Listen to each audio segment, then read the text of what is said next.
My boyfriend told me I didn't belong at his med school party after I paid for the whole thing. It's been 6 months, and I still can't decide what hurt more, the words, or the fact that he said them in front of everyone, loud enough that the room went silent, loud enough that even the music seemed to pause. I had planned that party down to the last napkin, paid for the venue, the drinks, the caterer. I even hand-painted the name cards because he said he wanted it to feel elevated. I emptied my savings. He said it would mean the world to him, and I wanted to believe I meant something too. I thought we were a team. That's what he always said when I covered his rent that semester he couldn't work, when I cooked his meals during exam weeks, when I massaged his shoulders while he studied for boards. We're building a future together, he'd whisper, kissing my forehead. I believed him. So when he asked me to throw a celebration for him and his cohort, a big fancy event to impress his professors and potential mentors, I said yes without hesitation. I didn't think about the cost. I thought about pride, about standing beside him and watching him shine, knowing I helped him get there. The night of the party, I wore a soft blue dress he once said made me look classy. I curled my hair. I stood by the door greeting his guests with champagne flutes and fake confidence. But the moment he walked in, something changed. His smile didn't reach me. His eyes scanned past me. Throughout the night, he barely acknowledged me, introduced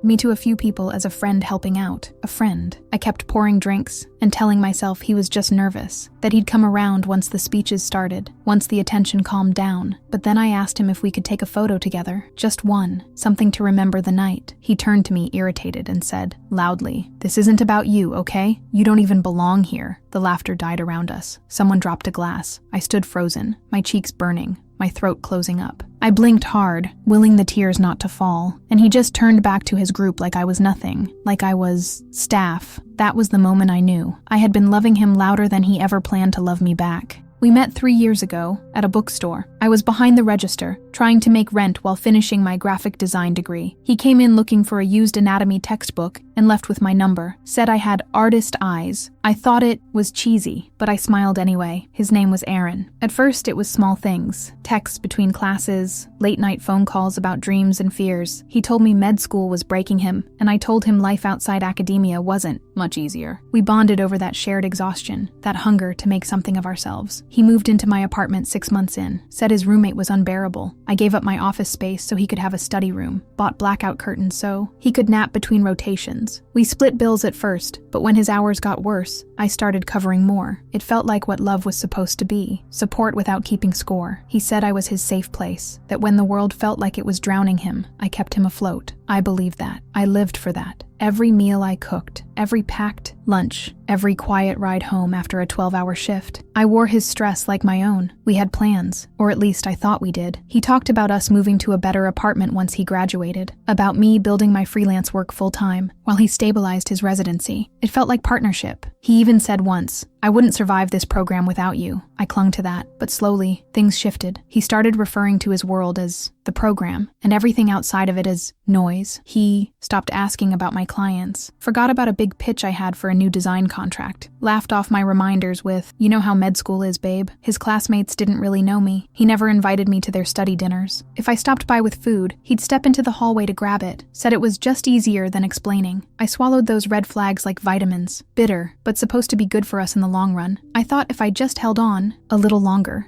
it would all make sense. That once he made it, we'd look back and laugh about the hard times. I thought loyalty meant wading through the storm. I didn't realize I was drowning alone. When he asked me to throw the party, I said yes before he even finished the sentence, because I thought I was being chosen. I didn't see that I was just being used. The tension didn't explode all at once. It crept in slowly, like water leaking through the cracks of something I thought was solid. It started when he began correcting the way I spoke in front of his med school friends. Small things. Say, residency, not internship, or don't ask too many questions, it makes you seem out of place. I laughed the first few times, thought he was just nervous. But after a while, it stopped feeling like guidance and started sounding like shame, like I was embarrassing him just by being me. The more I planned the party, the more he pulled away. I'd show him sample menus, and he'd wave me off. "Whatever you think is best." When I asked for help coordinating the RSVP list, he said, "It's your thing, right?" But then he'd remind me that his reputation was on the line. "Make sure it looks high-end," he said, "not cheap." I worked overtime, took on a rush project with a nightmare client just to afford the venue. I didn't tell him how much it cost me. He never asked. I told myself it was okay, that he was stressed, that this party would prove to everyone, even him, that I belonged by his side. Then there were the silences, long, heavy pauses after I I said I missed him. Nights he came home hours late, smelling like hospital soap and someone else's perfume. I once found an earring in our laundry basket that wasn't mine. He said it was from a friend's girlfriend who used our washer during a study hangout. I wanted to believe him, so I did. 2 weeks before the party, I asked if we could take a weekend trip after his final, just the two of us. He sighed like I was asking for the world. "Can't you just be patient?" he said. "You know everything right now is about the program." I said nothing, just nodded, but something inside me dimmed. The day of the party, I hadn't slept. I woke up early to finish printing the signs, confirming the food delivery, arranging every table. I sent him a good luck text with a photo of the decorated room. He didn't reply. When he walked in, hours later, wearing a new suit I helped him pick out, he didn't kiss me, didn't thank me, just scanned the crowd and started shaking hands like a politician. I told myself he'd come back to me after the speeches, that he'd grab my hand and say, "We did it." Instead, he avoided me all night, introduced me to one professor as just the coordinator, shrugged off my attempts to talk with, "Babe, I'm in the middle of something important." Each time I smiled, it felt more like cracking. I was breaking, quietly, and he never even looked close enough to see it.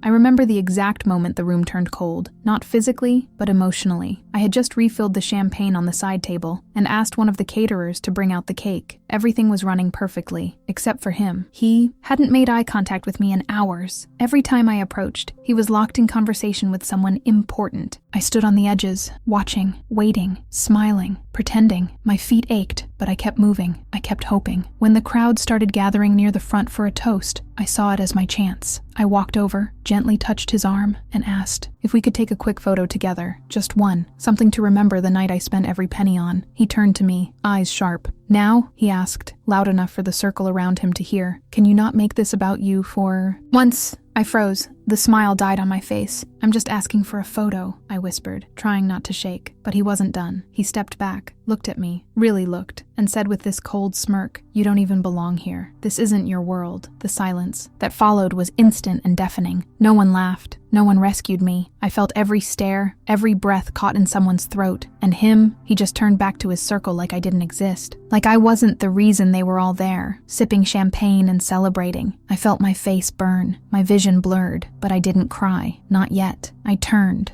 slowly, walked through the crowd and into the restroom, locked the door, clutched the sink, and let the tears fall quietly, so no one could hear me sobbing into the marble countertop I'd paid for. That's when it hit me. He never wanted me there, not as a partner, not even as a person. He wanted what I could give, my money, my effort, my silence. I washed my face, stared at the mirror, and said out loud, "You do belong, just not here." I didn't believe it yet, but I needed to hear it. I needed to plant the seed. I walked out, back into the room, but I didn't look for him. I didn't explain myself. I just picked up my coat, walked to the exit, and left without saying a word, and not a single person tried to stop me. I didn't go home that night. I couldn't. The thought of walking into that apartment, our apartment, and smelling his cologne on the couch made my stomach turn. I booked a cheap motel 15 minutes away and checked in without luggage, just my phone, my keys, and a heart so heavy it felt like it was pulling me into the mattress. I lay on the bed staring at the ceiling, fully dressed. Mascara streaks dried on my cheeks. The silence felt safer than his voice ever had. I didn't text him. I didn't answer his calls when they finally came in. Hours later, 1, 2, 3 missed calls, then nothing. The next morning I went back to the apartment, not to talk, just to collect what was mine. I walked in and it felt different, colder,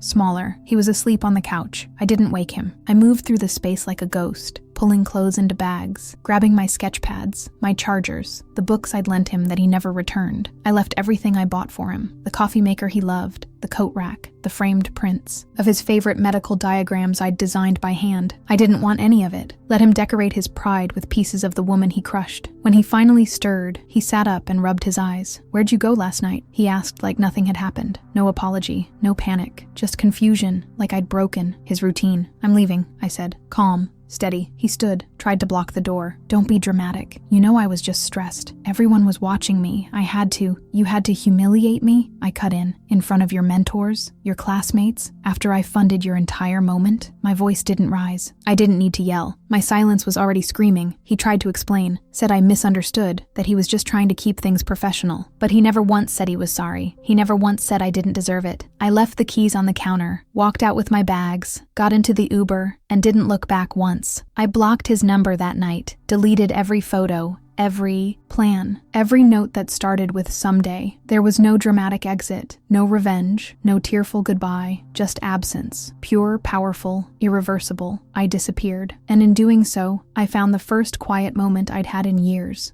The first few weeks were hollow. I moved in with my cousin temporarily, just a futon in her living room and a curtain for privacy. It wasn't glamorous, but it was safe. I didn't talk much. I just slept, worked, and cried when no one was watching. I started freelancing again, slowly, hesitantly. My hands would tremble when I opened a blank file, unsure if I still had anything left to offer. But I pushed through. I designed logos, wedding invitations, social media kits, anything that brought in enough to pay rent and keep my mind occupied. My cousin never pushed me to talk. She just made me tea at night and left little sticky notes on the fridge. "You're doing better than you think. He never deserved your light." Those notes carried me more than any big speech ever could. One day, a client reached out wanting a brand overhaul for a mental health nonprofit. As I listened to her story about rebuilding after divorce, about using art to help women heal, I felt something inside me unlock. Like maybe, just maybe, this pain had a purpose after all. I took the project. I poured every broken piece of myself into that design. When she sent back a voice note crying over how much it meant to her, I realized I hadn't just been surviving. I'd started healing. I found a new apartment, tiny, overpriced, with creaky floors and a view of an alley, but it was mine. I painted the walls myself, bought secondhand furniture and decorated with thrifted art and photos from my childhood, photos that reminded me of who I was before him. I began going to therapy. At first, I just sat there in silence, but eventually, the words started coming. Grief, betrayal, shame, and then clarity. I started to understand that love built on silence and sacrifice isn't love, it's performance. And I'd been the star of a show I never wanted to audition for. I went out alone for the first time in months, sat in a cafe with my sketch pad, headphones in, coffee steaming. I looked around and didn't feel envy anymore. I felt proud. I had saved myself. No one came for me. No one cleaned up the mess. I rebuilt, brick by bloody brick. I was no longer waiting to be chosen. I had already chosen myself. It happened on a random Sunday afternoon. I was at a local market, picking up flowers and pastries for a client shoot. The air smelled like cinnamon and fresh bread. I was wearing jeans, no makeup, hair tied up, completely unremarkable, until I heard his voice behind me. "Claire?" he said, like the name tasted strange in his mouth now. I turned slowly, and there he was, Aaron, standing by a coffee stall, holding a cup he didn't seem sure what to do with. He looked thinner. His face was tired, older in a way stress doesn't forgive. He smiled, cautiously, like I might run, but I didn't. I just stared. "You look different," he said. "Good. You look good." I nodded, silent. I wasn't going to fill the space for him this time. Let him sit in the discomfort he'd always passed off to me. "I've been meaning to reach out," he started. "I think about that night a lot, about what I said." He didn't say sorry, just circled around it, waiting for me to make it easier, like I always used to. I just raised an eyebrow. "Do you?" I asked, my voice even. He blinked. "Yeah, I mean, I was under a lot of pressure. I didn't mean..." "You did mean it," I cut in, calmly. "That's why it hurt." He looked like he'd been slapped. He opened his mouth, then closed it. "I heard you've been doing well," he said after a pause. "Your design stuff. People talk." That surprised me. "People talk?" I echoed. "Some of the med students. They follow your work. Said you did a campaign for that nonprofit in the city. It was incredible." That word hung in the air, but it didn't hit the way he wanted. It didn't warm me. It didn't shake me. It felt like recognition given too late, too shallow. "Well," I said, taking a breath, "some things don't need your permission to be incredible." He looked down. I messed up.